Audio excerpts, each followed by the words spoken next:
Mas mapagpalang araw po sa ating lahat and welcome po to our 365 Daily Devotion.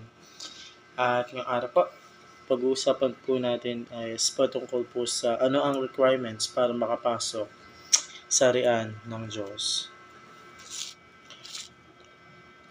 So, sabi po dito sa concept po natin patungkol po sa born of water, a phrase viewed by Jesus in John 3 verse 5 that refers to the spiritual cleaning from sin that accompanies God's work of regeneration. So, yun po yung sabi po sa concept po natin patungkol po sa born of water po.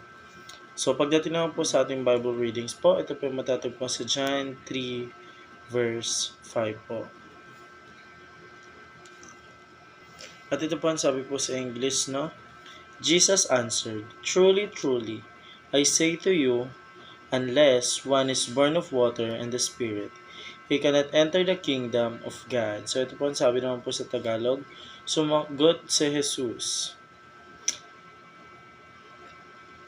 "Katotohanan sinasabi ko sa iyo,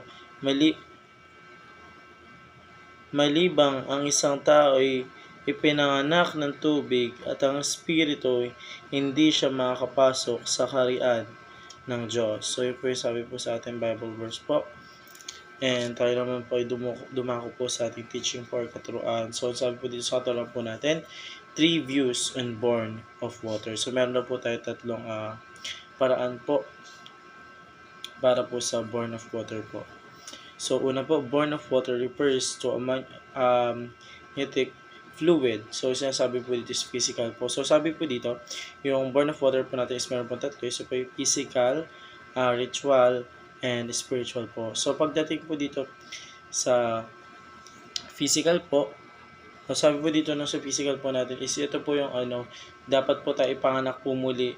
Kasi ngayon po is pinanganak na po tayo. Then tayo pibili sa makasalanan po. So kailangan po natin po ma-reborn para po sa physical po natin. Nang sa ganun po is magkaroon po tayo ng new of us po, or para magkaroon po tayo ng new version of us po. So, pangalawang katanungan po, born of water refers to water baptism. So, ito po yung sasabi po natin ritual po. Yung paglubog po natin sa tubig po is tinatawag po natin po yung baptism po. Sa pamamagitan po ng baptism po is yung po yung nahugasan na po yung ritual po natin, or nagkakaroon ng is parang na-newborn din po tayo. Parang pagkaahon po natin sa tubig is ang nakikita na po ng ating Panginoon Diyos is hindi na po yung mga kasalanan natin, bagkus yung espiritu ng ating Panginoon Diyos, kung saan nakikita na po ng ating Amang Diyos is malinis na po tayo sa kanyang paningin po. So yun po yung tinatawag po natin na ritual baptism po. So pangatlong katuruan po, born of water refers to spiritual cleansing. So pagdating naman po sa spiritual cleansing po, ito na po yung binigay po ng ating Panginoon Amang Diyos, yung Holy Spirit po ni Jesus po sa atin po, no?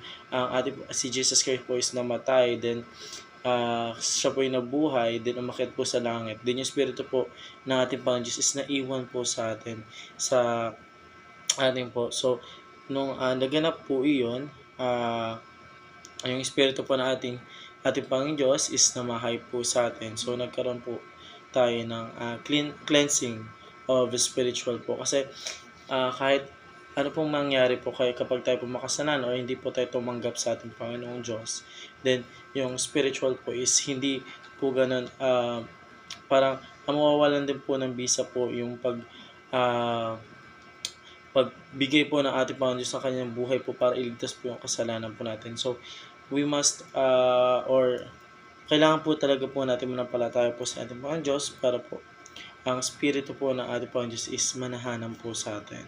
So, yun naman po para sa araw na ito. Maraming salamat po sa pakikinig, and see you po ulit bukas para po sa ating daily devotion.